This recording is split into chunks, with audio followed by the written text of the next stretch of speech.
Delhi police की crime branch ने नकली दवाएं बनाने और सप्लाई करने वाले एक अंतर्राष्ट्रीय गिरोह का पर्दाफाश किया है। 8 आरोपियों को गिरफ्तार किया है।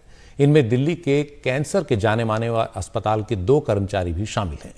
आरोपी कैंसर के करीब 2 लाख रुपए के इंजेक्शन में नकली दवाएं भरकर बेचते थे।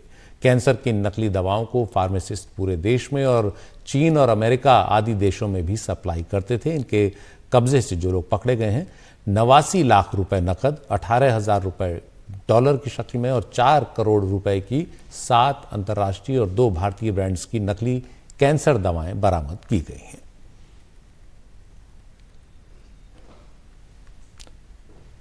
हमारे सहयोगी शुभांग सिंह ठाकुर ने दिल्ली क्राइम ब्रांच के स्पेशल सीपी शालिनी सिंह से इस मसले पर बात की।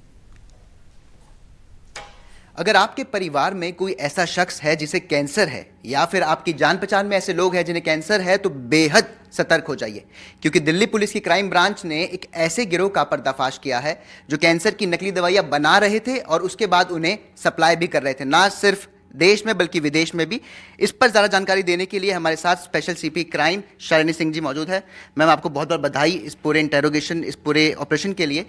मैम, जो कैंसर की दवाइयाँ हैं ये बहुत महंगी आती है और इसका इलाज भी सिर्फ कीमोथेरेपी से होता है, तो आखिर कैसे आपने इस गिरोह का जो पर्दाफाश किया, किस तरीके से पूरा मुहिम थी? हमारे डीसीपी अमित गोयल साहब की टीम को इन्फॉर्मेशन आई थी कि दिल्ली एनसीआर रीजन में नकली कैंसर की दवाइयाँ बिक रही हैं। तो जब उसमें आगे हम लोगों ने इन्वेस्टिगेशन किया तो मोती नगर में डीएलएफ में 2 फ्लैट्स में एक फैक्ट्री चल रही थी, ये हम लोगों को पता लगा। तो वहाँ रेड की गई। वहाँ उस फैक्ट्री में बहुत सारे एम्प्टी वायल्स भी मिले, साथ में दवाइयाँ मिली, नकली दवाइयाँ कैंसर की मिली। ये क्या कर रहे थे कि एम्प्टी वायल्स ले करके उसमें कोई भी रैंडम दवाई मार्केट से लेके भर के उसको रीसील करके रीपैकेज करके फिर बेच रहे थे।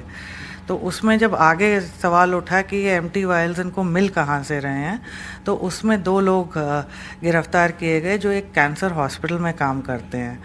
जो भी हॉस्पिटल होता है उसके वेस्ट को डिस्ट्रॉय करने का एक पूरा प्रोसीजर होता है, तो ये लोग उस प्रोसीजर को फॉलो नहीं करते थे और एम्प्टी वायल्स को निकाल लेते थे और 4 से 5,000 रुपये में वो बेच दिया करते थे और उन वायल्स को फिलअप करके ये फेक मेडिसिन्स को मार्केट में बेचा जा रहा था।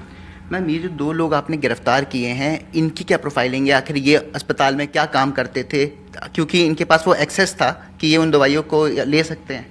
ये हॉस्पिटल के साइटोटॉक्सिक डिपार्टमेंट में काम करते थे, तो वहाँ पे रोज़ कैंसर पेशेंट्स आते हैं, उनकी जो दवाइयाँ होती हैं उसका वायल डिस्ट्रॉय करने की जगह ये वापस छुपा के बाहर निकाल देते थे और बेच देते थे। ऐसे ही ये कई बार पेशेंट्स को ये भी बोला करते थे कि अगर वायल वापस कर दोगे तो उसमें डिस्काउंट मिलेगा, तो उस लालच में भी कई लोग वो वापस कर दिया करते थे, उन वायल्स को भी इकट्ठा कर लेते।